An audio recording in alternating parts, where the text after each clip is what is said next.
तो स्टार्ट कर रहे हैं हम लोग। हाँ, चैप्टर का नाम है पीजीबीपी। 5 हेड में से important salary, PG house property, then PGBP है कैपिटल गेन और अदर सोर्स। हम लोग 5 हेड पढ़ते हैं। तो आपका पीजीबीपी क्या है, सबसे इंपॉर्टेंट में से एक है। अच्छा खासा इससे क्वेश्चन और टॉपिक कवर होता है।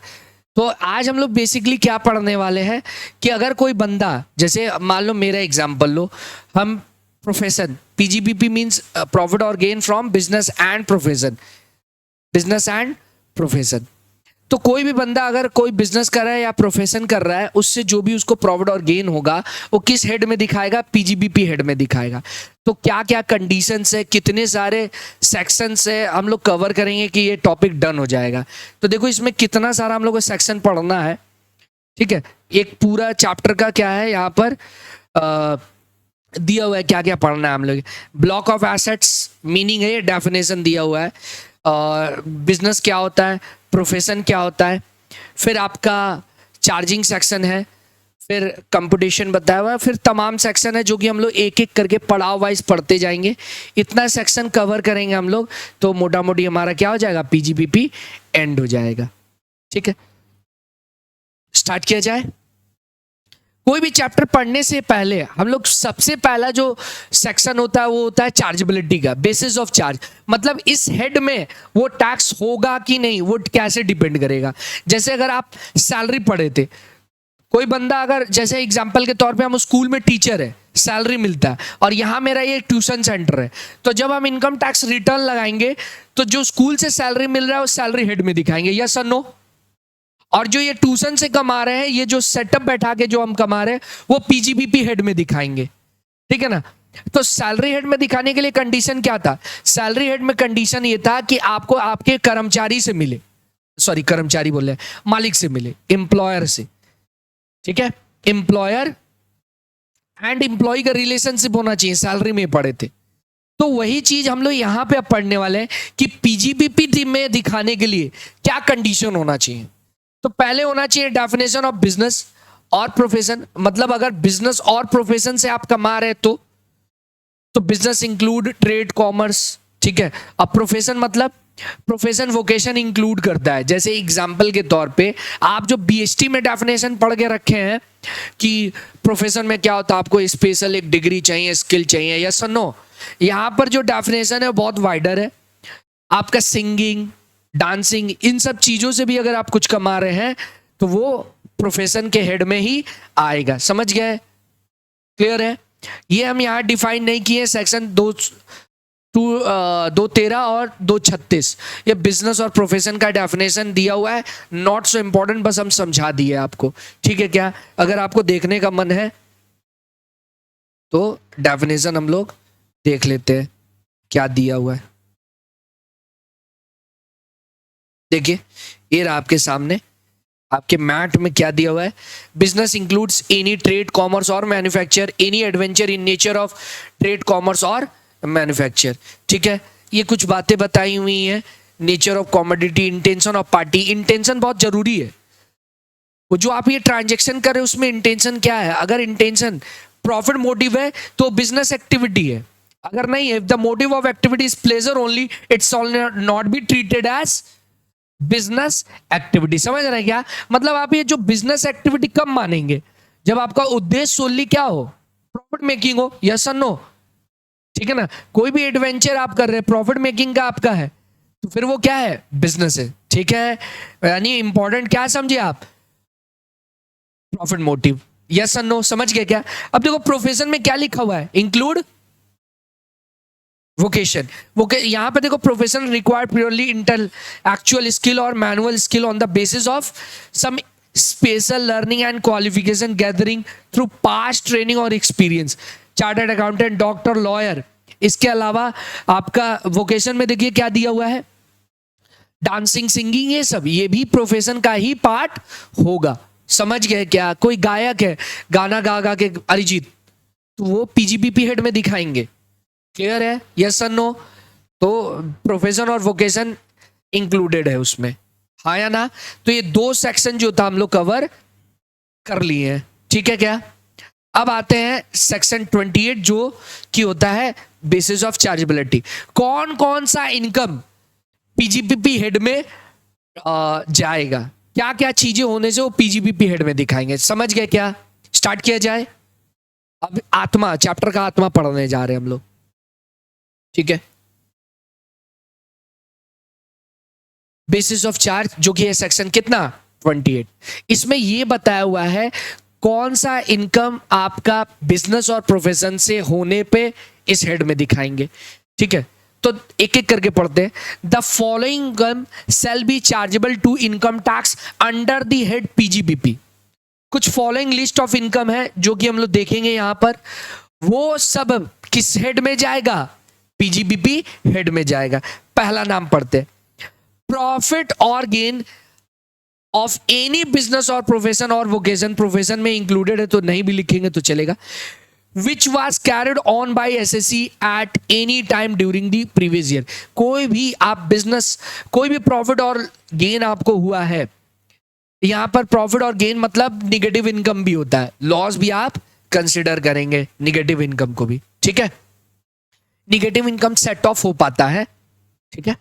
क्या सुने, किसी भी बिजनेस या प्रोफेशन से आपको प्रॉफिट और गेन हुआ है तो कहां जाएगा? पीजीबी में। सर ये बोलने का क्या था, ये तो पता ही है। हाँ पता है कि कोई भी बिजनेस से आपको प्रॉफिट और गेन अराइज होगा तो कहां जाना चाहिए? पीजीबीपी में। यस। आइए अब यहां क्या लिखा हुआ है, एनी कंपनसेशन, ठीक है। यहां कुछ कंपनसेशन का बात होगा। एनी कंपनसेशन और अदर पेमेंट ड्यू टू और receive by any person whatever name so called. इसको हम निकाल के उसके बाद अलग से पूरा प्रोविजन कर दिए। ध्यान से सुनिए, बोले अगर किसी को भी कोई मुआवजा मिल रहा है, ठीक है ना, अब वो जिसको मिल रहा है उसका बात हो रहा है, कोई भी पर्सन हो whatever name so called. अब इसमें 1 2 3 4 बातें हैं, वो समझा देंगे तो आप पूरा बात समझ जाएंगे। पहला बता रहे कि कोई भी पर्सन हो whatever name so called managing whole और substantially whole of the affairs of Indian company, या फिर कोई भी कंपनी जो इंडिया में हो। देखो इंडियन कंपनी मींस क्या, वो इंडिया में हो सकता है, बाहर हो सकता है, और एनी कंपनी जो इंडिया में है। एग्जाम्पल से क्लियर होगा, ठीक है। पहले फिर से सुन लीजिए हम क्या बताना चाह रहे हैं। कोई भी कंपनसेशन आपको मिल रहा है, ठीक है, किसी भी पर्सन को what ever name so called, किस लिए मिल रहा है वो यहां रेड में है, किस लिए मिल रहा है? In connection with the cancellation of his management और ऑफिस और modification of the term and condition related thereto. Example से समझा रहे, जैसे कि एग्जाम्पल के तौर पे एक फॉरेन कंपनी है जो भारत में ऑपरेट करता है, ठीक है। सुन लीजिए, एग्जाम्पल सुन लिए ना। मान लो कोई एक फॉरेन कंपनी है जो कि भारत में काम कर रहा है, वो अपना क्या किया है, किसी को management, whole management affairs manage करने के लिए दिया हुआ है, ठीक है। अब जो भी कॉन्ट्रैक्ट होगा उसमें कुछ मॉडिफिकेशन हो रहा है, कैंसिलेशन हो रहा है, उसके कारण मुआवजा दिया जा रहा है, ठीक है ना, कंपनसेशन दिया जा रहा है। तो वो बंदा जो रिसीव कर रहा है मुआवजा, वो किस हेड में दिखाएगा? पीजीबीपी हेड में। समझ गया क्या? एक और है, नेक्स्ट पॉइंट देख लेते हैं हम दोनों को मिला के फिर। Any person whatever name so called, ये तो समझ गए। Any person whatever name so called holding an agency in India for any part of activity related to business of any person, कोई भी person, any other person in connection with the cancellation of the agency modification of term and conduct। Cancel होना है या modify होता है, दोनों में एक ही बात है, दोनों में एक ही बात है ना बच्चों। आपका मॉडिफिकेशन हो रहा है या कैंसिल हो रहा है, मॉडिफिकेशन हो रहा है या कैंसिल हो रहा है, ठीक है। जैसे एग्जांपल के तौर पे ये मेरा एजेंसी लेके रखा, हम फॉरेन कंपनी है, ठीक है, और 5 साल का इसके साथ एग्रीमेंट था। अब 5 साल के पहले हम क्या किए, मेरा मतलब जैसे एग्जांपल के तौर पे हम टायर का कंपनी है और ये मेरा यहाँ पर क्या है, सोल एजेंट है। ये मेरा क्या करता है, एजेंसी लिया हुआ सोल एजेंट है मेरा, ये सामान बेच रहा है, ठीक है, मतलब डिस्ट्रीब्यूटर लोगों के पास पहुंचा रहा है ये, ठीक है।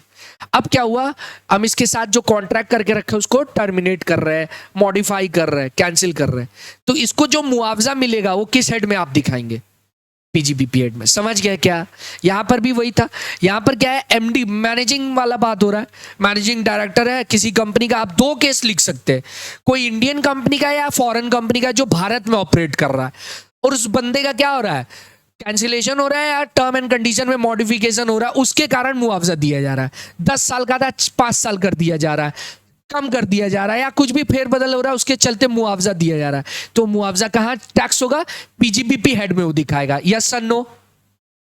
आइए next point, any person management in business of property vested in government. In short ये समझा रहे हैं, जैसे मान ले कोई आदमी है, कोई भी पर्सन है, उसका बिजनेस या प्रॉपर्टी में गवर्नमेंट क्या कर रहा है, कंट्रोल ले रहा है, उसके चलते आपको क्या दे रहा है, मुआवजा दे रहा है। एग्जांपल के तौर पे मान लो कोविड में हुआ, कोई प्राइवेट हॉस्पिटल है, गवर्नमेंट उसको टेम्पररी इमरजेंसी के कारण ले लिया, और उसके लिए क्या किया कि हम 6 महीना जो भी है हम इसमें अपना ऑपरेट करेंगे, आपको एक मुआवजा दे दिया। तो वो मुआवजा किस में दिखाएगा? वो पीजीबीपी में। समझ गया? गवर्नमेंट ले रहा है कंट्रोल, ठीक है। और कोई भी पर्सन है, what ever name so called, business से रिलेटेड कोई भी कॉन्ट्रैक्ट और है, उसमें कोई मॉडिफिकेशन और टर्मिनेशन के लिए आपको कुछ मिल रहा है, तो किस हेड में जाएगा? पीजीबीपी। सुन लिए क्या बच्चों? इजी था, ठीक है। आपके बुक में मैट में दिखाए तो ये प्रोविजन कहां है?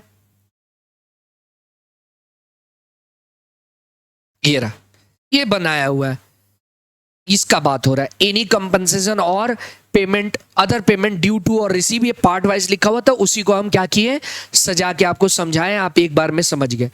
समझ गए क्या बच्चों? इसमें कोई डाउट है तो पूछो। इसमें 2 बातें हैं, देखे हैं क्या आप लोग? इंडियन कंपनी इंडिया में हो चाहे आउटसाइड इंडिया में हो, और कोई अदर कंपनी अगर इंडिया में हो, तो उसका बात हो रहा है, ठीक है। फॉरेन कंपनी है, एग्जांपल जो देगा वो देगा कि फॉरेन कंपनी है, आप उसका मैनेजमेंट या मैनेज करते हैं, ऑपरेट कर रहे हैं, उसका जो सेटअप है यहाँ पे टर्मिनेट हो रहा है, मॉडिफाई हो रहा है कंस्ट्रक्शन कॉन्ट्रैक्ट का, ठीक है, इस हेड में जाएगा। डन, आगे बढ़े। हम लोग 2 बात पढ़ लिए, कोई भी प्रॉफिट और गेन आएगा बिजनेस और प्रोफेशन से, पीजीबीपी हेड में। कोई भी मुआवजा मिल रहा है तमाम बातों से, पीजीबीपी हेड में। And the next, income of trade, profession और similar association for specific service perform to its member, ठीक है। मतलब कि जैसे स्टॉक ब्रोकर एसोसिएशन है, ठीक है, ऑल इंडिया मेडिकल एसोसिएशन, हम एग्जांपल से समझा रहे हैं, वो क्या कर रहा है, अपने मेंबर लोग को स्पेसिफिक सर्विस दे रहा है डिस्काउंटेड रेट पे। तो वो जो एसोसिएशन है, उसका जो ये जो सर्विस दे रहा है, उसका जो पैसा रिसीव कर रहा है, किस हेड में जाएगा? पीजीबीपी हेड में। डन क्या? एसोसिएशन नहीं समझे? जैसे अभी ऑल इंडिया मेडिकल एसोसिएशन का एग्जांपल दिए, स्टॉक ब्रोकर का एसोसिएशन है, होता है ना संस्थाओं का, कॉमर्स का एसोसिएशन, ट्रेड कॉमर्स। तो वो लोग एक्सक्लूसिवली अपने मेंबर को अगर कोई सर्विस दे रहा है, ठीक है, तो उसके लिए जो चार्जेस चार्ज करेगा, वो क्या हो जाएगा? पीजीबीपी हेड में वो दिखाएगा, ठीक है। नेक्स्ट, ये सारा एक ही से रिलेटेड है, ये सारा एक ही से रिलेटेड है, एक बार में आपको समझ में आ जाएगा। देखो, अगर आप इंपोर्ट एक्सपोर्ट वाले बिजनेस में है, तो क्या होता है, जैसे ड्यूटी ड्रॉबैक, कहाँ गया ड्यूटी ड्रॉबैक, ये वाला बता रहे, कैश असिस्टेंस, सब बताएंगे एक एक करके। ड्यूटी ड्रॉबैक, आप जैसे एक्सपोर्ट एंड इंपोर्ट वाले बिजनेस में, तो जो कस्टम दिए, पे किए, उस पर आपको क्या हो गया, ड्यूटी छूट मिल गया, मतलब ड्यूटी ड्रॉबैक, कैशबैक मिल रहा है। तो वो जो पैसा होगा ड्यूटी ड्रॉबैक का, वो आपके लिए इनकम माना जाएगा। किस हेड में माना जाएगा? पीजीबीपी हेड में। समझ गया क्या? जब इंपोर्ट एक्सपोर्ट करते हैं बिजनेस में, क्या होता है, कस्टम होता है ना, कस्टम ड्यूटी लगता है, उस ड्यूटी का ड्रॉबैक हो रहा है, ठीक है, या कैश असिस्टेंट मिल रहा है गवर्नमेंट से। समझिए, कोई स्कीम बना हुआ है, आप उस पर्टिकुलर बिजनेस में इन्वॉल्व हुए, तो आपको क्या मिल रहा है? कैश असिस्टेंट मिल रहा है उस पर्टिकुलर ट्रांजैक्शन के लिए। तो वो कैश असिस्टेंट भी आपके लिए बिजनेस इनकम है। किस हेड में? पीजीबीपी हेड में। सुन लिए, आगे बढ़े, ठीक है, ये हो गया। और ड्यूटी इंटाइटल पासबुक स्कीम, अब ये नहीं होता, ये स्कीम विड्रॉन हो चुका है। इसमें क्या होता था ना, आप जब एक्सपोर्ट इंपोर्ट बिजनेस में होता है, तो आपका ड्यूटी क्रेडिट मिलता है ड्यूटी का, उस ड्यूटी के क्रेडिट को अगर आप ट्रांसफर कर दिए तो फिर उस पे जो आएगा प्रॉफिट वो पीजीपीपी हेड में जाता है। तो ये अब नहीं होता है, ठीक है। ड्यूटी का क्रेडिट। लाइसेंस, भाई एक्सपोर्ट इंपोर्ट का लाइसेंस होता है ना, उस लाइसेंस को अगर आप बेच दे रहे हैं, ट्रांसफर कर रहे हैं, सेल, और उस सेल पे जो प्रॉफिट आए वो कहां जाएगा, ठीक है। आगे बढ़े। ये the value of any benefit और परक्विजिट अराइजिंग फ्रॉम बिजनेस और profession whether convertible into cash, not, kind. जैसे एग्जाम्पल से आपको समझ में आ जाएगा। हम हेमंत के साथ मेरा बिजनेस होता है, हम इसको बहुत सारा गुड्स वुड्स क्या कर रहे हैं, इसका डील, मतलब ये मेरा क्या है, क्लाइंट है। अब क्लाइंट से क्या हुआ, जो पैसा मिलता है ठीक है, गिफ्ट मिल गया, परक्विजिट मिल गया, तो वो कहां जाएगा, पीजीबीपी हेड में जाएगा, ठीक है। अरे क्लाइंट से आप, ये हम लोग गिफ्ट वाले टॉपिक में पूरे अच्छे से पढ़े थे कि अगर आपको किसी भी प्रकार का काइंड वाइंड कुछ मिल रहा है, ठीक है, तो अगर मालिक से मिल रहा है तो सैलरी होगा, क्लाइंट से मिल रहा है तो पीजीबीपी है, ठीक है, और अदर है तो अदर सोर्स। अब आओ यहां पे, क्या ये समझ गया, ये वाला समझ गया क्या। अब आओ next. Any interest, salary, bonus, commission और remuneration by whatever name so called due to और रिसीव बाय पार्टनर। देखो पार्टनर को मिलता क्या है फर्म में, पार्टनर को दो चीज मिलता है। पार्टनर को एक तो मिलता है शेयर ऑफ प्रॉफिट, हाँ या ना, और क्या मिल सकता है, बोनस, सैलरी, कमीशन, जो वहां पे बोल रहा था, हाँ या ना बच्चों।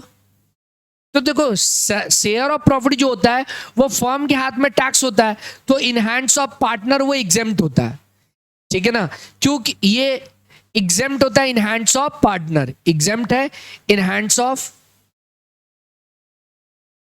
पार्टनर। बताइए क्यों, ये क्यों हो रहा है ऐसा, क्योंकि फर्म टैक्स दिया उस पर,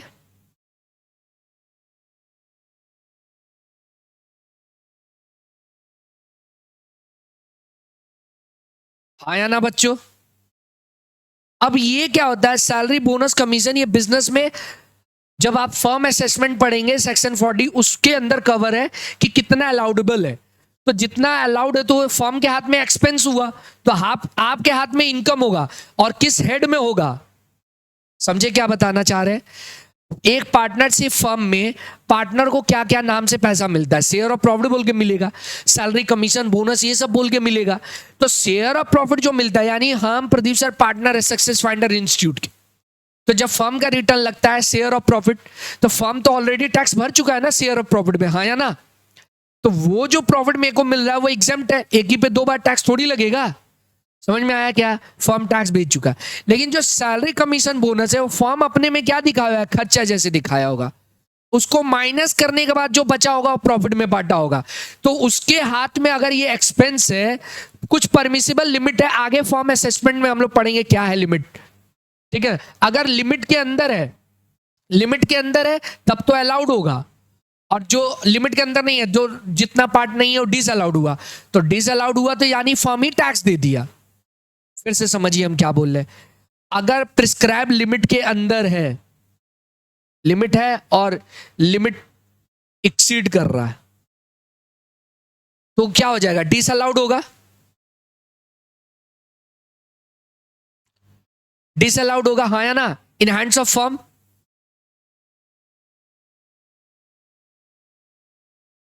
वो खर्चा नहीं मानने दिया गया है। जैसे हम एक एग्जांपल, अभी आप फर्म असेसमेंट नहीं समझे इसलिए थोड़ा सा हम ऊपर ऊपर समझा रहे हैं, वहां इन डेप्थ समझेंगे। जैसे एग्जांपल के तौर पे ऐसे समझिए कि इनकम टैक्स डिपार्टमेंट के हिसाब से आप 50,000 सैलरी दे सकते थे, हम इसको दे दिए 70, तो भाई तो 20 तो डिस अलाउड है। तो जब खर्चा माइनस करना ही नहीं दिया गया तो वो फर्म के हाथ में टैक्स हो गया है कि नहीं, तो आपके हाथ में नहीं होगा, आपके हाथ में वही टैक्स होगा जो 50,000 है, क्योंकि फर्म में वो खर्चा जैसा माइनस करने मिल गया, तो आपके हाथ में वो टैक्स लग जाएगा, और किस हेड में लग जाएगा, पीजीबीपी हेड में, ठीक है ना, tax in hands of partner. कौन सा हेड? पीजीबीपी। ये क्यों स्पेसिफाइड कर दिया अच्छे से कि भाई सैलरी बोल के मिल रहा है तो आप सैलरी हेड में मत दिखाने लगना, वो जाएगा पीजीबीपी हेड में ही। समझ गया क्या बच्चों? इजी है। अभी आप कुछ नहीं पढ़ रहे, अभी आप बस समझ रहे हैं कि अगर आप प्रोफेशन में होते, आपके पास कोई क्लाइंट आ रहा है, तो आपको तो ये पता होना चाहिए ना कौन सा इनकम किस हेड में दिखाना है। सैलरी में बहुत दिक्कत नहीं होता है, मालिक से मिल रहा, आप पार्ट टाइम हो होल टाइम हो दिखा देंगे। घर का आपको पता है, हाउस प्रॉपर्टी से भाड़ा से आ रहा है तो हाउस प्रॉपर्टी, घर बेच के आ रहा है तो कैपिटल गेन, और कोई भी इनकम है तो अदर सोर्स। लेकिन पीजीबीपी में कुछ कुछ चीजों में संदेह हो सकता है कहां जाना चाहिए, उसी संदेह को ये मिटा रहा है। हाँ या ना? आप देखो ना, salary to partner, bonus, commission, तो आप तो सैलरी हेड में ले सकते थे, तो यहां बोल रहे हैं नहीं भाई ये गलती मत करिए। कहां लेना है इसको? पीजीबीपी। और ये जो बात बता रहे हैं कि लिमिट कुछ है, ये आपको जब फर्म असेसमेंट समझाएंगे तब वहां समझ में आ जाएगा। अभी आप क्या समझे? प्रॉफिट जो होता है वो एग्जेम्प्ट होता है इन हैंड्स ऑफ पार्टनर, क्योंकि फर्म उस पर टैक्स दे दिया। डन बच्चों, आगे बढ़े क्या? एनी सम रिसीव और रिसीवेबल इन कैश और kind under an agreement for not carrying out any activity in relation to any business or profession। पढ़ के थोड़ा थोड़ा तो समझ में आ गया। जैसे एक एग्जांपल दे रहे हैं, आप एग्जांपल में जानते ही है किसका हम लोग लेते हैं, स्पेलिंग तो जान ही रहे हो, कॉसिक। भाई साहब दारू का लाइसेंस लेके रखे हैं, ठीक है, कहाँ कहाँ लेके रखे हैं? बिहार बंद है भाई, अपना बंगाल, वेस्ट बंगाल, उत्तर प्रदेश, बोल और कहां तेरा पहुंचे? पंजाब, और बता भाई कहां बेचेगा? Delhi, UK, Uttarakhand, PoK. भाई इसका सपना बहुत ज्यादा ही बड़ा है, एंड दिल्ली। ये लाइसेंस लेके रखा है, ठीक है। अब क्या हो रहा है, कोई आया है, ये मिस्टर कौशिक है, ठीक है। अब इनसे हम भी ना यूपी में करना चाहते हैं, अपने बंगाल में। बंगाल में बेवड़े ज्यादा है तो हम सोचे बंगाल में करते। कौशिक भाई साहब है, हम इससे एग्रीमेंट कर ले, क्या माथा मारी होगा दोनों जन, ये क्या मतलब, हम इसको कुछ पैसा दे रहे कि भाई सुन, तेरा जो दारू का ट्रक है बंगाल में मत ला, मत बेच तू, ठीक है, इसके पास लाइसेंस है बंगाल में बेचने का। तो हम एनी सम रिसीव्ड या रिसीवेबल इन कैश और kind by under an agreement for not carrying out any activity in relation to business और, हो गया क्या क्लियर? हम इसको क्या बोल रहे हैं, हम तेरे को पैसा दे रहे, तू बंगाल में मत बेच, ठीक है ना। तो ये जो पैसा दिए हैं, ये जो कौशिक को मिल रहा है पैसा, वो किस हेड में दिखाएगा? पीजीबीपी में, ठीक है। समझ गए क्या? अब इसके कुछ ब्रैकेट में कुछ एक्सेप्शन है, देखो आपको उतना एक्सेप्शन नहीं समझना, हम प्रोविजन समझा देंगे, क्लियर हो जाएगा। मान ले हम इससे लाइसेंस ही खरीद ले, तब तो वो कैपिटल गेन में जाएगा ना, ये अपना एसेट बेच रहा है, समझ गया क्या? नॉट टू डू बिजनेस या कैरी आउट बिजनेस, वो क्या है? और जैसे मान ले हम तो इसको पैसा देके बोले कि मिस्टर अजय, नहीं हम ही गंदा काम क्यों करे दारू का, मिस्टर प्रदीप, ठीक है, ये बोले हैं कि कौशिक भाई तू बंगाल में काम मत कर, ले पैसा, कितना पैसा लेगा? तो ये पैसा ले लिया, तो ये किस हेड में दिखाएगा? आप जान गए, कौशिक किस हेड में दिखाएगा? पीजीबी पे। अब यहीं पर एक और आसामी आया, बड़ा आसामी, अमन मिश्रा बोल के, आपके बैच में देखिए रंगीन बाल है इसका, और आप जानते ही ऐसे बाल वाले बच्चे क्या ही पढ़ाई करेंगे, मन में सोच रहा है सिर इससे जज कर लिए बाल से। तो हम लोग नेक्स्ट एग्जाम्पल किस में थे? अमन। अमन जो है माफिया है, अमन चैन से किसी को नहीं रहने देगा। कौशिक को बोला भाई साहब सुन, अपना लाइसेंस बेच दे, और ये दो जगह पे जो लाइसेंस तू लेके रखा है ना, बेच दे हमको, और काम मत करना। तब वो जो लाइसेंस बेच रहा है वो कैपिटल गेन का पार्ट हुआ। देखो, transfer of right to manufacture, produce या ईटीसी, बिजनेस कैरी ऑन करने का right, which is chargeable under central government, नहीं कैपिटल गेन है, लिख दे रहे भाई, यहां सेंट्रल गवर्नमेंट मत समझ लेना। वो कैपिटल गेन के जो अंदर जो जाएगा, हम लोग पढ़े हुए कैपिटल गेन, वहां ऐसा चीजें था, ठीक है। तो वो तब ये फिर उसका नहीं है। तो एग्जाम्पल से क्लियर किए ना, कौशिक जो प्रदीप सर को दे रहा है वो क्या बोल रहा है, यहां बिजनेस मत करिए, और जो अमन को दे रहा है वो क्या कर रहा है, लाइसेंस बेच दे रहा है, ठीक है। आगे बढ़े, एक और है, compensation for multilateral fund from ozone layer protection pollution से रिलेटेड है। आपको आपका कोई मैन्युफैक्चरिंग बिजनेस है, आपको ये जो यूएन इन्वायरमेंट प्रोग्राम है वहां से कुछ पैसा मिल रहा है कि आप ये मैन्युफैक्चरिंग एक्टिविटी मत करिए, प्रोटेक्शन के कारण आपको मुआवजा दिया कि ये काम मत करिए, बंद कर दीजिए। वो जो मुआवजा आप किस हेड में दिखाएंगे, समझ गए क्या? बस ये एक्सेप्शन था। पीजीबीपी वो एग्जेम्प्ट होता है, सॉरी वो एग्जेम्प्ट होता है, ये एग्जेम्प्ट होता है। आगे बढ़े, अरे इससे मिला हुआ एग्जेम्प्ट होता है। आगे बढ़े, या तो फिर नॉट शेयरिंग, इसी का पार्ट है, इसी का पार्ट पढ़ रहे हैं, इसी का ये पूरा है। या फिर not sharing any know how, patent, copyright, trademark, licence, franchisee और एनी अदर बिजनेस और commercial right likely to assist in manufacturing. और सर इतना तो पढ़ दिए, पढ़ के तो समझ में आया नहीं, तो एग्जाम्पल से समझिए। इसका एग्जाम्पल क्या है? जैसे एग्जाम्पल के तौर पे हम रजक भाई साहब है, मेरे लिए कुछ डिजाइन विजाइन किए, हम इनको कोई प्रोजेक्ट दिए, ठीक है। और जैसे कि अगर तुम लोग अखबार पढ़ा लिखा होता ना तो बेचारा मुआवजा देता, हाथ नहीं काटता। जैसे क्या करता, मुआवजा देता और एग्रीमेंट कर लेता कि आप मेरे लिए पेटेंट करा लेता, लेकिन सिर्फ वो लोग वो किया, घोड़ा पे बैठ के आया और शासन किया, कुछ नहीं किया। गंवार थे सब, मजाक कर रहे हैं, वैसे तो सच में गंवार थे। टॉपिक में मूव कर रहे क्या है, मान लो हम एक वही बाबर मैंने अकबर वाला एग्जांपल से ही रिलेटेड समझा रहे।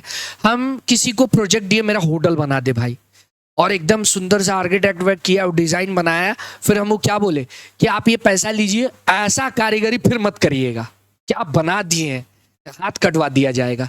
तो आप किसी को क्या कर रहे हैं, कोई सम दे रहे हैं, मुआवजा दे रहे हैं। Not sharing any know how, कोई नो हाउ जानते हैं ना, पेटेंट, कॉपीराइट नहीं शेयर करने के लिए आप पैसा दे रहे हैं उसको, ठीक है। ट्रेडमार्क, लाइसेंस, ये सारी बातें क्या हो जाएगा, जिसको दिया जा रहा है वो किस हेड में दिखाएगा, पीजीबीपी में। इजी था, वो एग्जाम्पल से क्लियर हो गया कि हम होटल बनवाए कोई एक्स लिमिटेड कंपनी से और उसको मुआवजा दिए, ऐसा कि फिर मत बनाइएगा, ये डिजाइन मेरे लिए कॉपीराइट कर दीजिए, आप दोबारा कारीगरी मत करिएगा। समझ गए क्या? आगे बढ़े, नेक्स्ट है any sum receive under key man insurance policy, ठीक है, sum allotted by way of bonus on such policy, और वो इंक्लूडिंग द सम बोनस भी जो होगा वो भी। की मैन इंश्योरेंस पॉलिसी होता क्या है, ये आप लोग समझ गए ना। एग्जांपल, मान लो हम होटल बनवा रहे हैं, किससे, ए लिमिटेड से, एग्जांपल दे रहे हैं, ठीक है ना। कुछ भी होटल है, सड़ा सा होटल है, इसी डिजाइन के लिए पैसा लिया है, मस्त छत्ता पे पेड़ वेड़ है, क्या डिजाइन बनाया है सर, आप छोटा छोटा खिड़की है होटल का, ये भूकंप में गिरेगा नहीं, खास बात है, पहले ही से गिरा हुआ है, टेढ़ा भागा है। अब ये जो हम होटल बनवाए मिस्टर, मान लो मिस्टर अजय, ठीक है, और इसको हम मुआवजा दे रहे हैं, मतलब सम दे रहे हैं, पैसा दे रहे हैं कि आप ये किसी और से शेयर नहीं करेंगे, तो ये ए के लिमिटेड के लिए क्या हो जाएगा, वो पीजीबीपी हेड में जाएगा। यस और नो? की मैन इंश्योरेंस पॉलिसी का एग्जांपल समझते हैं। की मैन इंश्योरेंस पॉलिसी मतलब क्या होता है, आप अपने अहम आदमी जो होता है उसके ऊपर कराते हैं, ठीक है। जैसे प्रदीप सर मेरे ऊपर की मैन इंश्योरेंस पॉलिसी करा के रखे, तो वो जब मैच्योर, जब मिलेगा पैसा, तो फर्म के हाथ में वो क्या हो जाएगा, पीजीबीपी इनकम हो जाएगा, हाँ या ना। अगर इंप्लॉय को मिल रहा है, अगर आप कर्मचारी का करके रखे तब तो सैलरी हो जाएगा, ठीक है ना। काम छोड़ चुका है, टर्मिनेट हो चुका है, तब तो अदर सोर्स, ठीक है ना। समझ गए की मैन इंश्योरेंस पॉलिसी क्या होता है? की मैन मीन्स अहम आदमी, संस्था का अहम आदमी, आप उसके ऊपर क्या कर रहे हैं। जैसे मान ले इस सेंटर में हम ना हो तो हो सकता है, क्योंकि स्टूडेंट क्या होते हैं, टीचिंग लाइन ऐसा है कि आप इसको गुड्स जैसा नहीं, सर्विस के ऊपर है ना, अच्छा पढ़ा रहे तो आ रहे, कल को नहीं होंगे तो हो सकता है थोड़ा तो डिक्लाइन हो सकता है, मेरे से भी बड़ा महारथी आ सकता है, लेकिन थोड़े दिन तो बिजनेस डिस्टर्ब होगा, तो हो सकता है सक्सेस फाइंडर मेरे नाम पे की मैन इंश्योरेंस पॉलिसी लेके रखे, ठीक है ना। तो वो अगर जिससे जो भी पैसा मिलेगा वो फर्म के हाथ में पीजीबीपी हेड में ही जाएगा। कर्मचारी को अगर मिलता है तो सैलरी हेड में जाएगा, ठीक है बच्चों। ये हम लोग कहां पढ़े थे, अदर सोर्स में भी किए हैं। ये कैपिटल गेन में भी पढ़े हुए हैं कि कोई fair market value of inventory converted into capital assets. आपका स्टॉक इन ट्रेड था, उसको आप कन्वर्ट कर लिए कैपिटल एसेट्स में। याद है क्या आप लोगों को?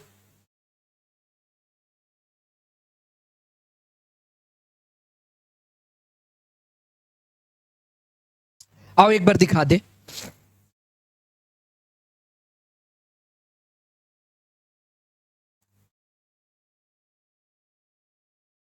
ये रहा कैपिटल गेन में। बात हम लोग चर्चा किए थे कि conversion of stock in trade into capital asset, मतलब आपके पास स्टॉक इन ट्रेड था, आप उसको कैपिटल एसेट्स में कन्वर्ट कर लिए।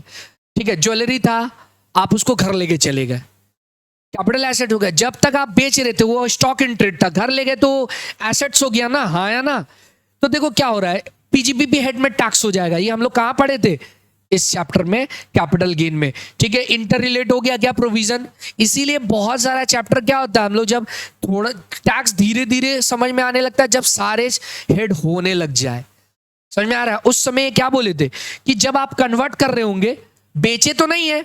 फिर से सुनो, प्रतीश सर का ज्वेलरी का काम है, वाइफ गई दुकान में, देखी, जिद करने लगी, ये ज्वेलरी तो मेरे को चाहिए। अगला मरता क्या नहीं करता, दे दिया, जा ले जा। तो जैसे ही वो लेके चली गई तो वो क्या हो जाएगा, पीजीबीपी हेड में पहले दिखाना पड़ेगा कि वो as a capital profit and loss from business and profession है, गेन जो भी है। If stock in trade converted into capital assets, then such conversion shall be taxable under the profit and gain from business and profession in the year of conversion. क्या लेंगे, fair market value लेंगे। Section 28 लिखा हुआ था क्या बच्चों पढ़ाते समय, और अभी हम लोग क्या पढ़ रहे हैं, सेक्शन 28 ही पढ़ रहे हैं। जहां जो इंटर रिलेट आएगा हम पुराना नोट्स खोल के समझाते चले जाएंगे। और जब ये कैपिटल एसेट बेचेंगे तब कैपिटल गेन होगा। ठीक है बच्चों, हाँ सर ठीक है, ये हम लोग समझ गए। Done.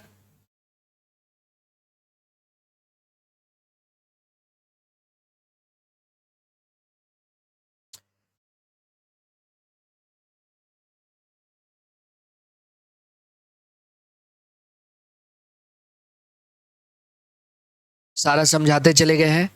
And next, any sum receive और रिसीवेबल इन कैश और kind on account of any capital assets, ठीक है, other than land, goodwill, finance being demolished, destroyed, etc. If wholly expenditure on such asset is allowed as deduction under 35 AD, special business category होता है, इसी में पढ़ेंगे। इसी में आपका 35 AD है, कैपिटल गेन में, इसी में सॉरी पीजीबीपी में ही है, ये रहा 35 AD स्पेशल बिजनेस। ठीक है, तो अगर आपको इसके ऊपर डिडक्शन मिल चुका है तो उस एसेट्स के ट्रांसफर पे पीजीबीपी हेड में दिखाना है। ठीक है, सुन लिए क्या पूरा चैप्टर का? 28 सुने हैं सिर्फ अभी आप। ठीक है, सेक्शन 213 में बोला हुआ है बिजनेस। बिजनेस का मतलब ही क्या है, 2 का 13 करना, 2 का माल को 13 करना। और प्रोफेशन 36 गुण होगा तभी प्रोफेशन कर सकते हो, सबके बस का थोड़ी है 236। क्यों? तुम ऐसे याद करना, 36 आएगी, 36 जाएगी, मेरी वाली मम्मी लाएगी। याद हो गया क्या? 2-13 में बोला हुआ है बिजनेस का काम है 2 का माल 13 करना। पीजीबीपी 36 गुण होगा तभी आप काम कर सकते, मतलब प्रोफेशन कर सकते हैं भाई। शादी वाला मत सोचना 36 गुण मिलेगा तब, वो प्रोविजन यहाँ नहीं है। ऐसे ही हम लोग कहानी बना लेते हैं कि जिससे सेक्शन याद रहे, कोई काम का नहीं है सब सेक्शन वेक्शन। ठीक, 28 पढ़ लिए हम लोग, यस और नो। ये बताया है कि कौन सा इनकम पीजीबीपी हेड में जाएगा। अब कुछ ऐसा इनकम है जो स्पेशली बोल दिया लगेगा पीजीबीपी है, लेकिन वो पीजीबीपी पे नहीं जाएगा। ठीक है ना? क्या सुने, कुछ ऐसा इनकम जो है तो पीजीबीपी लेकिन पीजीबीपी में नहीं जाएगा। कौन है ऐसा इनकम, कहां से आते हैं ऐसे लोग, ये भी देख लेते हैं हम लोग।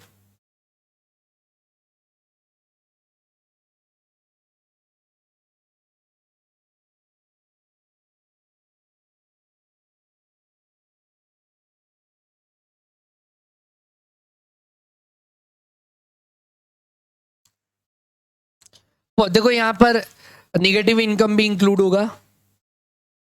कहाँ गया? Income not taxable under the head PGBP लिखा हुआ है क्या? होगा आपका बिजनेस तो भी नहीं। जैसे rent from residential house property, residential house property आप रेंट पे दे रहे हैं, यही काम ही कर रहे हैं, तो वो कहाँ जाएगा? हाउस प्रॉपर्टी हेड में ही जाएगा। हाँ या ना बच्चों? क्या ये हाउस प्रॉपर्टी में पढ़े थे हम लोग? यस पढ़े थे। यहाँ पे भी स्पेस है। अरे सर उसका काम ही यही है, घर भाड़ा। कहाँ जाएगा? पीजीपी हाउस प्रॉपर्टी में। डिविडेंड अदर सोर्स में पड़ गया है। देखो डिविडेंड इनकम आपका इन्वेस्टमेंट बिजनेस होगा। देखो मेरा बिजनेस ही इन्वेस्टमेंट का है, तो जो डिविडेंड मिलना चाहिए वो मेरा एक तरह का ऑपरेटिंग इनकम है। हाँ या ना? अरे हम इन्वेस्ट ही कर रहे हैं तो मेरे को डिविडेंड ही तो मेरा इनकम हुआ ना। तो डिविडेंड इनकम ऑलवेज कहां जाएगा? अदर सोर्स में जाएगा। आपका बिजनेस भी इन्वेस्टमेंट का है तो भी। यस और नो? कहां पढ़े थे ये लोग? ये टॉपिक कहां पढ़े थे? अदर सोर्स में। हाँ या ना? याद आ रहा है? कहां गया अदर सोर्स?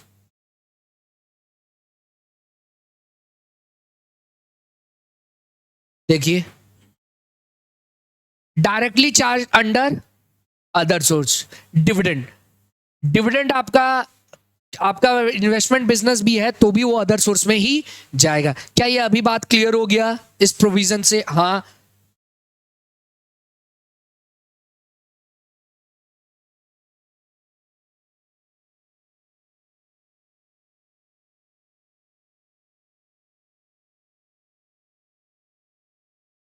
अरे हम लोग वहां से देख रहे थे ना। नेक्स्ट बताइए। Winning from lottery race ETC are taxable under the head even if such income is drive through regular business activity. आपका विनिंग फ्रॉम लॉटरी रेस जो भी है ये आपका रेगुलर एक्टिविटी है तो भी ये क्या है? कैजुअल इनकम अदर सोर्स में जाएगा। ये अदर सोर्स का पार्ट है। इसके ऊपर टैक्स रेट 30% है। ठीक है आगे बताइए। हाँ ट्रीटमेंट ऑफ लॉट ये कर चुके हम लोग, अदर सोर्स में ही कर देते। Treatment of lottery ticket held as stock in trade. However, where an SSC deal in lottery ticket and some of the lottery ticket remains unsold, any winning from such unsold ticket shall be treated as incidental to business and tax under the PGBP head. ये business से incidental, ये हम लोग क्या other source में पढ़े थे, फिर बता दे रहे कि विनिंग फ्रॉम लॉटरी टिकट विकट आपका जो है वो कैजुअल इनकम है, अदर सोर्स में जाए। लेकिन अगर आपका लॉटरी सेलिंग वेलिंग का काम है, अनसोल्ड स्टॉक में ही लॉटरी लग गया, तो वो आपका क्या हो जाएगा? पीजीबीपी का बिजनेस से रिलेटेड है, वो पीजीबीपी में चला जाएगा। समझ गया बच्चों? आगे बढ़े क्या? ठीक है। और जो इनकम एग्जेम्प्टेड है तो ऑब्वियस बात है वो नहीं आएगा। ठीक है। और कैपिटल गेन वाला बात भी आगे हम लोग समझ लेंगे। ठीक, आइए नोट्स में आगे बढ़ते हैं। तो हम लोग अभी सेक्शन 28 पढ़ लिए और पढ़ लिए कौन सा बिजनेस स्पेशली बोला हुआ है कि जो पीजीबीपी हेड में नहीं जाएगा, अलग हेड में जाएगा। हाँ या ना? इसके ऊपर एमसीक्यू आता है, दे देगा बिजनेस, ये बिजनेस कहाँ किस हेड में जाना चाहिए, एक आध क्वेश्चन। अब आते हैं हम लोग मुद्दा पे आते हैं। ठीक है, कहाँ थे हम लोग? 29 पे। Computation of income from business और प्रोफेशन, कैसे कंप्यूट होता है। तो इस पूरे टॉपिक को, इधर वाला डेप्रिसिएशन है, मतलब जो प्रैक्टिकल एग्जाम में सम्स आएगा ये 3 तरह का आता है, इसीलिए हम लिखे और डेप्रिसिएशन पे अलग से आता है।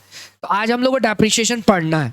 ठीक है, अभी आते हैं हम लोग डेप्रिसिएशन। पीजीबीपी कंप्यूटेशन का 2 मेथड है, एक है डायरेक्ट मेथड और एक है इनडायरेक्ट मेथड। फेमस सबसे ज्यादा क्या है? Indirect method. डायरेक्ट मेथड हम लोग प्रोफेशन के लिए यूज करते हैं। ठीक है, समझेंगे हम लोग क्या है। पहले हम लोग इनडायरेक्ट पे फोकस करते हैं, हम सब छुपा दे रहे हैं। आप ये देखिए क्या है।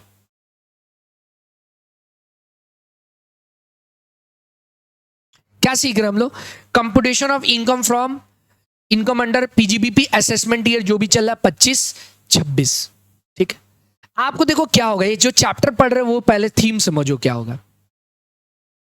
जो टैक्स का नियम है, अगर ये पूरा चैप्टर आप देखेंगे ना तो ये रिलायंस कंपनी से रिलेटेड है, आपको समझ में आएगा। आप केस स्टडी जाके पढ़िएगा खुद से, थोड़ा बहुत घर में इसके ऊपर खोजबीन करिएगा कि रिलायंस कंपनी कब तक टैक्स दिया था, कब तक टैक्स नहीं दिया था। इतना सारा रूल्स का फायदा उठा के टैक्स में बचत होता था कि फिर नियम आते चला गया कि टैक्स के ब्रैकेट में उसको लाया जाए प्लान करके। Books of account her company दो तरह का बनाता है, एक बनाता है शेयर होल्डर के लिए और एक होता है इनकम टैक्स के लिए। इनकम टैक्स बहुत सारे एक्सपेंस को अलाउड करता है, बहुत सारे को डिसअलाउड करता है। जैसे कि एक एग्जांपल ले लो, प्रोविजन फॉर बैड डेट। सुने क्या आप लोग? अगर आप लोग सभी कोई पढ़ के आए, मान के चल रहे आप लोग 11-12 का नॉलेज है, खत्म, इससे ज्यादा नहीं मान रहे। आप अगर ट्रेडिंग पीएल बनाते होंगे, trading and PL account, yes और नो बच्चों, ठीक है, ट्रेडिंग एंड पीएल बनाते हैं तो आपको याद होगा इधर सारा डायरेक्ट एक्सपेंस आता था और इधर आप सारा इनडायरेक्ट एक्सपेंस लेते हैं, यानी पीएल में ना। तो प्रोविजन फॉर बैड डेट लेते थे। अच्छा, ये नुकसान हुआ है क्या सच में? नहीं। तो इससे प्रोविजन बनाने से क्या आपका नेट प्रॉफिट कम हो जाएगा? हाँ, हो जाएगा। किसी भी तरह का आप प्रोविजन बनाओ, रिजर्व बनाओ, उससे तो नेट प्रॉफिट रिड्यूस हो सकता है, यस और नो? बताइए, हो सकता है ना? तो इसका मतलब हम लोग जो प्रोविजन बनाते हैं उससे टैक्स चोरी हो सकता है, तो इनकम टैक्स अलाउड करेगा? नहीं करेगा। तो ऐसा ही कुछ बातें बताया हुआ है कि कौन कौन सा एक्सपेंडिचर अलाउड है, कौन कौन सा डिसअलाउड है। तो आपको एग्जाम में क्या दिया होगा? Net profit as per accounts, ये एज पर अकाउंट्स है, या नेट प्रॉफिट दे दिया होगा। अब आपको इसमें क्या करना होगा? हर वो खर्चा एड बैक करना होगा जो डिसअलाउड है, और हर वो इनकम लेस करना होगा जो कि डिसअलाउड है। मतलब वो पीजीबीपी का पार्ट नहीं है, अदर सोर्स का हो सकता है, कैपिटल गेन का हो सकता है, ठीक है ना। जैसे कि अदर सोर्स अगर हम पढ़ाए हैं, अदर सोर्स पढ़ाए हैं, तो हम लोग इतना सारा नाम पढ़े हम लोग,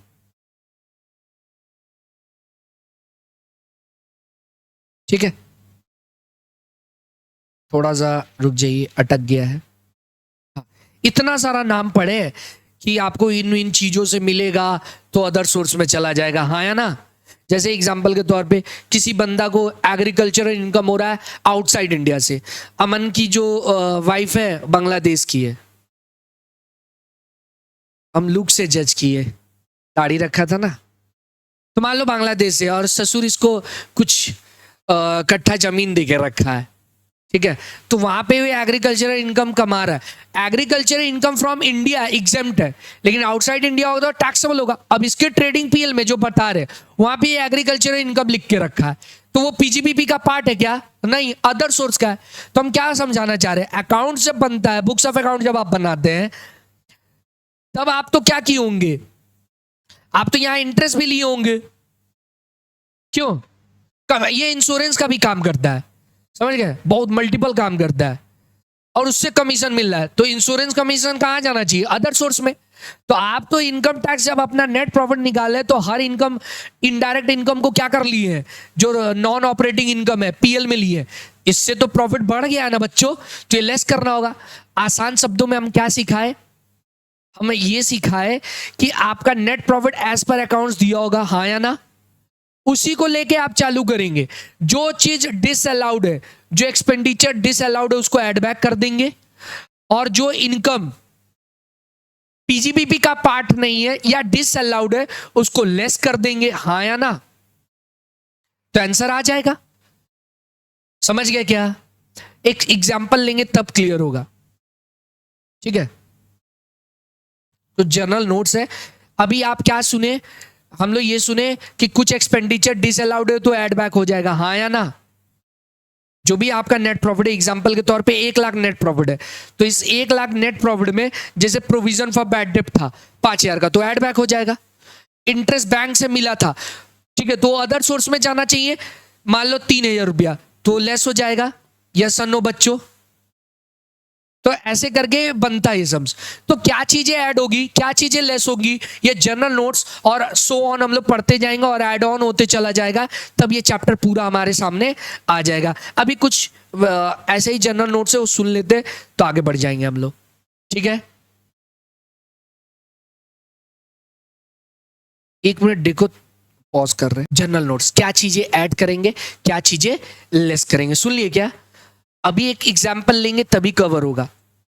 देखो, कैपिटल एक्सपेंडिचर और रेवेन्यू एक्सपेंडिचर। कैपिटल एक्सपेंडिचर तो लिया नहीं जाता है ट्रेडिंग पीएल में, नहीं लेंगे।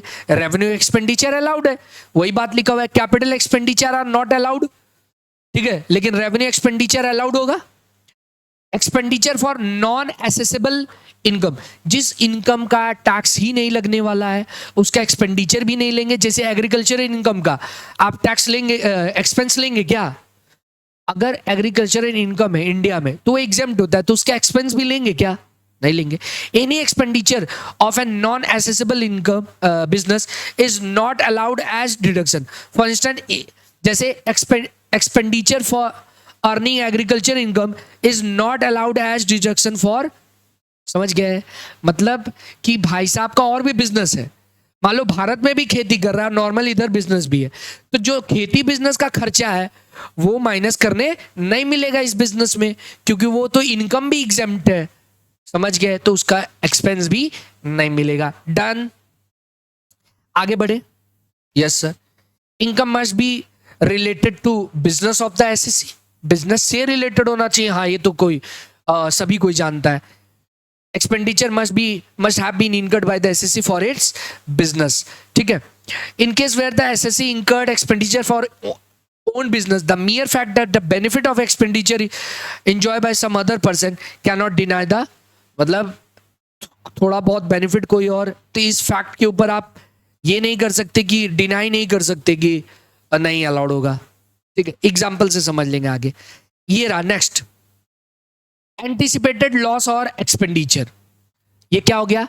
प्रोविजन फॉर बैड डेब्ट का, किसी भी तरह का प्रोविजन रिजर्व जो है वो डिसअलाउड है, उसी को बोलते हैं एंटिसिपेटेड लॉस और एक्सपेंडिचर। एग्जांपल में यहां लिखा हुआ है क्या? प्रोविजन फॉर बैड डेब्ट, ठीक है। नोशनल एक्सपेंडिचर, एक्चुअल एक्सपेंडिचर नहीं, नोशनल, ठीक है। नोशनल मतलब सब, मतलब समझ रहे हैं ना, एक्चुअल नहीं है, नोशनल है, मान ले रहे। जैसे कि रेंट, रेंट सोल प्रोप्राइटर से बिजनेस है, उसी का जगह है, वो अपने आप को रेंट दे सकता है, बिजनेस में चार्ज कर सकता है क्या? Not allowed. लेकिन पार्टनरशिप फर्म है और रेंट दिया जा रहा है तो वो अलाउड है। सुन लिए क्या? नोशनल एक्सपेंडिचर समझे क्या है? जैसे सोल प्रोप्राइटर से बिजनेस है, रेंट, मान लो ये success finder institute sole proprietor firm हो, बिजनेस होता, प्रदीप सर का होता, ठीक है, और अपने बिजनेस का नाम सक्सेस फाइंडर रखे और जो रेंट है वो खुद को ही पे कर रहे हैं, तो बिजनेस में अलाउड होगा? देखोगे क्या लिखा है? No one can earn from himself, कोई भी अपने आप से नहीं कमा सकता। Rent paid to sole proprietor, salary to proprietor, interest to proprietor, proprietor को कुछ भी दिया जाएगा वो डिसअलाउड है, लेकिन पार्टनर को दिया जाएगा ऑन दी अदर हैंड वो अलाउड है। सैलरी कितना अलाउड है, बोनस कितना अलाउड है, वो हम लोग पढ़ेंगे फर्म असेसमेंट पार्ट में, ठीक है। Rent are not income in the hands of proprietor, ये सब अलाउड नहीं है, हेंस वो डिडक्टेबल भी नहीं है, ठीक है। ये प्रूफ बर्डन किसके ऊपर रहता है? ये खर्चा और चाहे डिडक्शन का किसको ऊपर रहता है? एसएससी के ऊपर। नॉट सो इंपॉर्टेंट, जो यहां पे बात बताए वही है। आप क्या सीखे?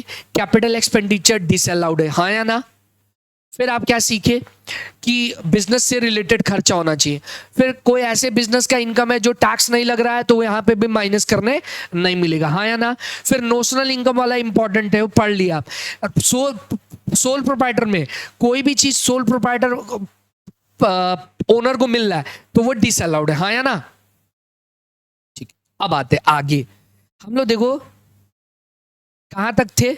29 में क्या है कंप्यूटेशन का तरीका वो दिखा है, डायरेक्ट मेथड, इनडायरेक्ट मेथड, चालू नहीं किए अभी, ठीक है। 28 पूरा पढ़ लिए। अब देखो डिडक्शन का पूरा लिस्ट है, 30 में क्या है, 31 में क्या है, 32 में क्या है, 35 में क्या है, 35 ए बी में क्या है, 35 ए बी बी में क्या है। तो ये पढ़ते जाएंगे पढ़ते जाएंगे, होते जाएगा होते जाएगा, पढ़ते जाओ पढ़ते जाओ पढ़ते जाओ पढ़ते जाओ, समझ गए? अभी तक प्रैक्टिकल में नहीं गए।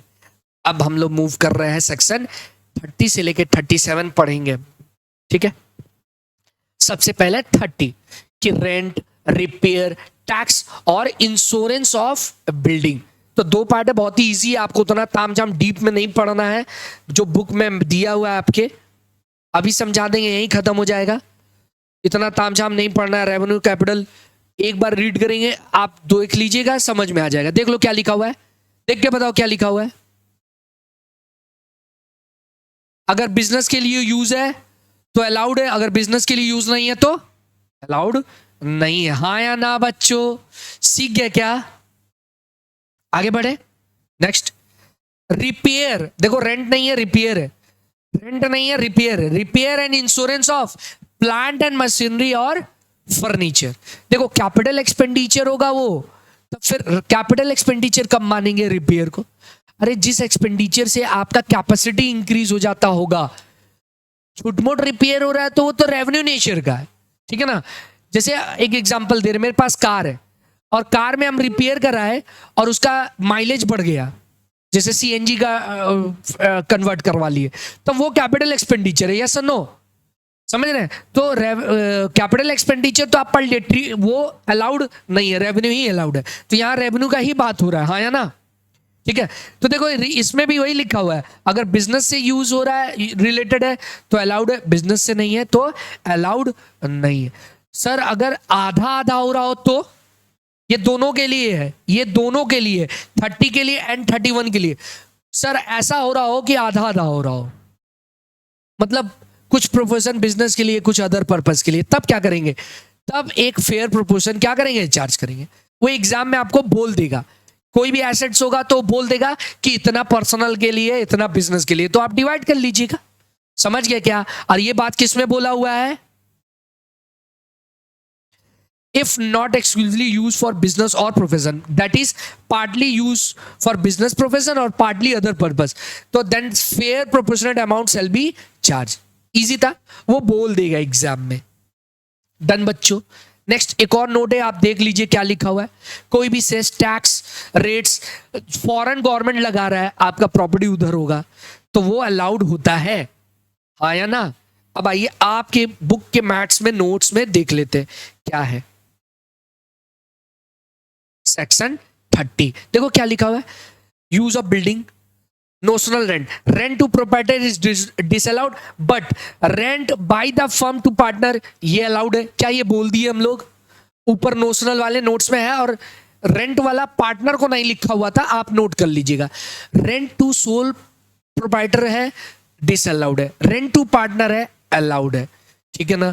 फिर यहां पे देखो करंट रिपेयर और कैपिटल रिपेयर, तो आपको पता है कि करंट अलाउडेड है और कैपिटल अलाउड नहीं है। क्या ऊपर वाले नोट्स में पढ़ लिए थे वही इतना बड़ा किया है, ठीक है ना। म्युनिसिपल टैक्स वाइज कुछ लगेगा तो कैश बेस में अलाउड हो जाएगा। रूल 43B, जब ये पढ़ाएंगे 43B तब ये इंटर रिलेट करेंगे।